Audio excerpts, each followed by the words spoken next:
Bonjour à toutes et à tous.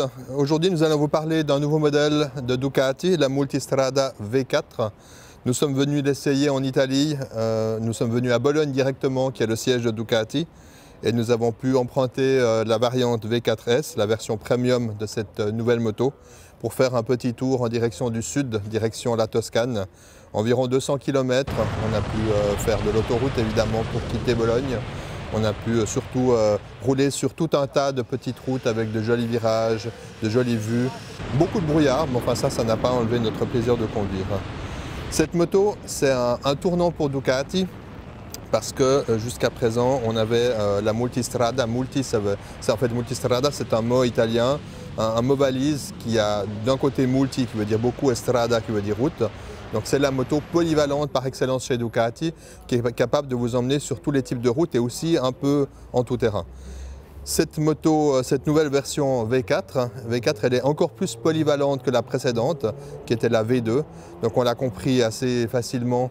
Ici on a un moteur V4 4 cylindres. Avant on avait un moteur V2 avec 2 cylindres. Et Ducati a proposé cette nouvelle version pour faire un pas de plus vers encore plus de polyvalence pour pouvoir rouler sur encore plus de routes différentes. Est-ce que les choses ont vraiment changé par rapport à la précédente, qui était déjà une excellente moto qui permettait de faire plein de choses? Eh bien, je pense qu'après 200 km, on peut répondre sans hésiter oui.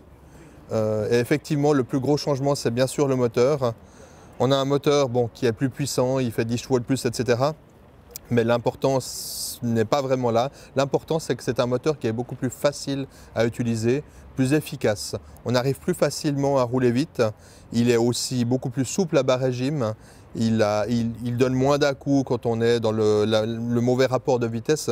Bref, c'est un moteur qui a beaucoup plus de polyvalence, qui va en fait séduire une plus grande aussi frange d'utilisateurs parmi ceux qui cherchent une Ducati un peu de touring sportif. Ce moteur, il a gardé un peu du caractère de l'ancien V2, c'est-à-dire c'est toujours un moteur très sportif qui accélère très fort, mais il est plus progressif dans son accélération. On peut doser plus facilement les gaz, il a plus d'allonge, donc il monte plus vite dans les tours, il grimpe plus haut, donc sa plage d'utilisation est aussi plus étendue. Nous avons pu l'essayer même, alors c'était un tout petit moment en tout terrain, on a fait juste quelques kilomètres. Et, par contre, on peut dire, même sur ces quelques kilomètres, que là aussi, il est plus facile. Il aide son pilote à mieux doser les gaz sur les petits sentiers, sur les petits chemins. Cette moto, elle a aussi toute une série d'améliorations qui sont en fait pas forcément liées à une révolution technologique, mais qui sont beaucoup de plus au niveau de l'ergonomie et du confort et de la facilité d'usage.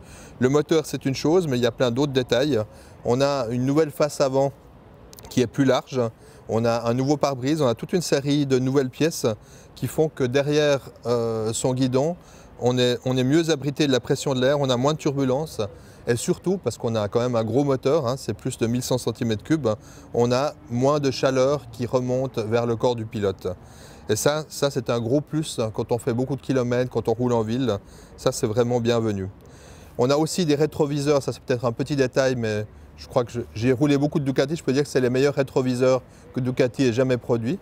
Donc on voit ce qui se passe, ils sont bien écartés, on peut les placer exactement comme on veut, ça c'est peut-être quelque chose qu'on n'avait pas vu depuis longtemps. On a des valises optionnelles qui sont plus faciles à arrimer et aussi à enlever.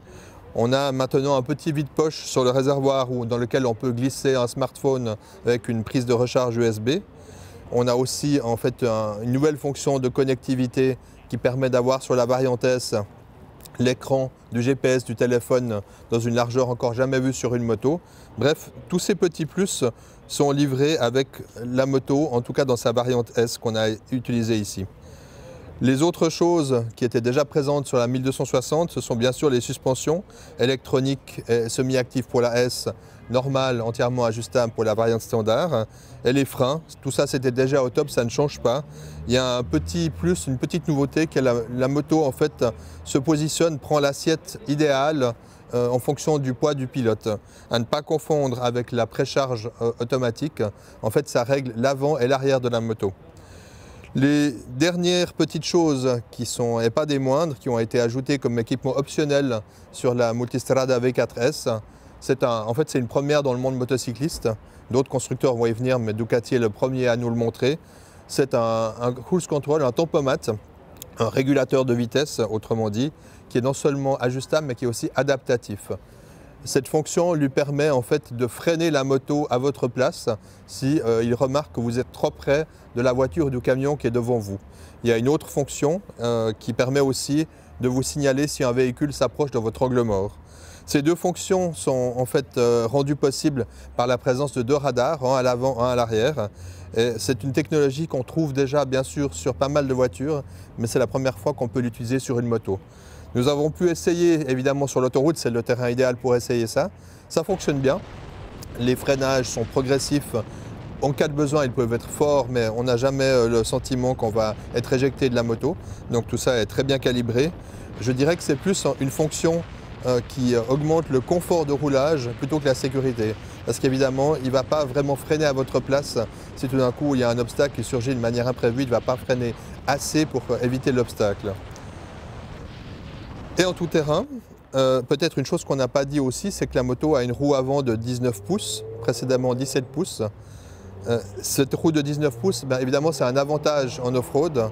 Ça permet d'avoir une roue qui est plus stable dans le terrain et qu'on arrive mieux à guider. On aurait pu penser qu'en ayant une roue plus haute, ça aurait enlevé un peu d'agilité sur la route, ça aurait rendu la moto moins sportive. Mais en fait, ça n'est pas le cas parce que si la roue avant est plus haute, on a aussi une moto qui, dans son ensemble, est plus agile que la V2 précédente parce qu'elle est plus compacte, le moteur est plus compact, l'empattement est plus court, l'angle de chasse est plus fermé. Donc tout cet ensemble de petites modifications fait qu'en fait on a l'impression que la moto est plus agile et qu'elle l'est effectivement. On a aussi une caractéristique technique qu'on retrouve notamment sur le Street Fighter et sur la Panigale, donc les autres motos à moteur V4 de Ducati, qui est dans le moteur un arbre contrarotatif, donc qui tourne à l'inverse du sens de rotation des roues et qui contrebalance donc l'effet d'inertie dû à l'effet gyroscopique des roues. L'effet, alors sans faire une dissertation, simplement c'est qu'on arrive à changer de direction plus facilement, donc ça va aussi dans le sens général de plus d'agilité. Si on résume, en fait, on ne perd rien sur la route, mais on gagne en facilité en tout terrain. La Multistrada V4S sera disponible tout prochainement en Suisse à partir du mois de décembre, les premiers exemplaires à 22 590 francs pour l'exemplaire que nous avons ici sans les valises et les petits équipements optionnels. Et vous pouvez l'obtenir dans cette jolie couleur rouge, évidemment c'est Ducati, ou dans un gris qui lui va très bien aussi. Et comme d'habitude dans nos tests, on va vous faire entendre la sonorité de ce moteur V4.